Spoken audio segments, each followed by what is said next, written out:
अस्सलाम वालेकुम दोस्तों आज हम बात करेंगे हर्निया के ऊपर कि हर्निया क्यों बनती है, क्या चीज़ होती है, इसके कॉन्सिक्वेंसेस क्या होते हैं, यानी कि इसके रिजल्ट्स क्या निकलते हैं, इसके होने से क्या क्या पेचीदगियाँ हो सकती हैं और उन पेचीदगियों को कैसे मैनेज करते हैं और हर्निया को कैसे मैनेज करते हैं। देखिए, हर्निया इसे कहते हैं कि जब हमारे पेट के जो अंदर वाली शीट है उसमें कोई सुराख हो और उसमें से अंदर से कोई कंटेंट जैसे आते हैं वो बाहर को निकले, इस चीज़ को हर्निया कहते हैं। जैसे हम देखते हैं कि हमारा पेट है, पेट के ऊपर हमें बाहर जिल्द नज़र आती है, इसके अंदर एक बहुत मजबूत एक हार्ड शीट होती है, चमड़े की तरह की, हार्ड चमड़ा जो होता है उस तरह की, और उस शीट में सुराख होते हैं किसी न किसी वजह पे।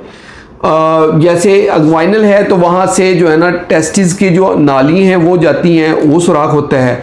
नाफ है, नाफ के ऊपर सुराख होता है, या सेंटर से बिल्कुल दरमियान में जो है ना समटाइम वहाँ पे जब मसल जुड़ते हैं आपस में उसके दौरान सुराख हो जाता है, तो उस शीट में से आंतें बाहर निकलती हैं, तो ऐसे लंप सा फील होता है। इसकी निशानी ये होती है हर्निया की, ये कभी कम हो जाता है, ख़त्म हो जाता है, कभी दोबारा काफ़ी बड़ा हो जाता है। ये निशानी होती है कि ये हर्निया ही है।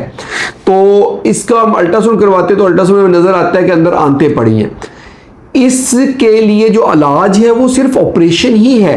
कुछ लोग कहते हैं जी कि दवाइयों से इलाज कर लेंगे, मेडिसिन लेंगे, और कुछ करीब के जो डिस्पेंसर टाइप डॉक्टर होते हैं उन्हें कहते हैं जी कोई दवाई दे दें, वो दर्द की दवाई दे देते हैं, 2-4 दिन लेटे रहें जी, वो रिड्यूस रहता है, फिर हो जाता है।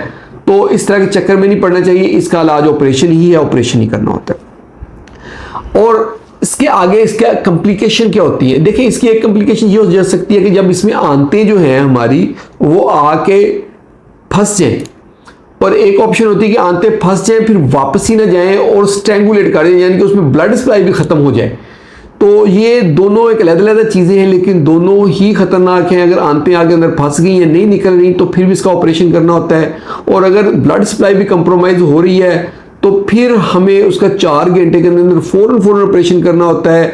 अगर हम ऑपरेशन ना करें 4 घंटे में तो आंतें काली हो जाती हैं, और आंतें काली हो जाए तो फिर आंत को हमें पेट से बाहर निकालना पड़ता है 3 महीने के लिए, या आंत को आंत से जोड़ना पड़ता है। जो आंत काली हो चुकी होती है उसको काटना पड़ता है, और ये काम काफ़ी लंबा हो जाता है, उसमें कट भी काफ़ी लंबा आता है, और ये एमरजेंसी ऑपरेट करना पड़ता है, ये इलेक्टिव नहीं होता है। इसमें मरीज़ के पास ऑप्शन नहीं होती कि मैं अपनी मर्ज़ी के हॉस्पिटल में या अपनी मर्ज़ी के डॉक्टर से ये ऑपरेशन करवाऊँ। फिर उस वक्त जो भी हॉस्पिटल अवेलेबल हो, जो खुला होगा, और जो भी डॉक्टर अवेलेबल होगा वही ऑपरेशन करेगा, और इंसिजन भी इसमें यानी कांटे जो लगना है वो भी बड़े साइज़ का होगा। ये है हर्निया की जो कॉम्प्लिकेशंस हैं उसको जो हम मैनेज करते हैं। हर्निया की जो वजूहात है कि ये क्यों हो रहा होता है, इसमें 3 चीज़ें बड़ी ज़रूरी होती हैं। एक होता है खांसी, जिन लोगों को बहुत ज़्यादा खांसी होती है उनमें हर्निया होती है, या फिर जिनको पेशाब का मसला होता है, पेशाब करते जोर लगाना पड़ता है, उनमें हर्निया बनता है, या फिर ये कब्ज़ जिनमें बहुत ज़्यादा रहती है उनमें।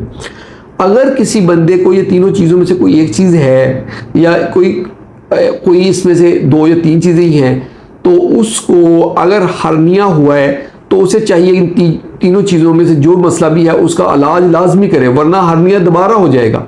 इसमें कुछ फिर डॉक्टर को क्लेम करते हैं, सर्जन को जिसने ऑपरेशन किया शायद उसकी गलती है, उसकी गलती नहीं होती।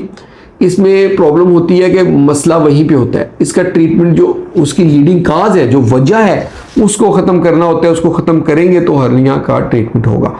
ये थी दोस्तों आज की हमारी वीडियो हर्निया के ऊपर, उसके ऊपर हमने डिटेल से डिस्कस की। अगर आपने कुछ पूछना तो हमारी वो कमेंट सेक्शन में आए हमसे पूछें, या हमें जो है इनबॉक्स में आके हमारे साथ चैट करें।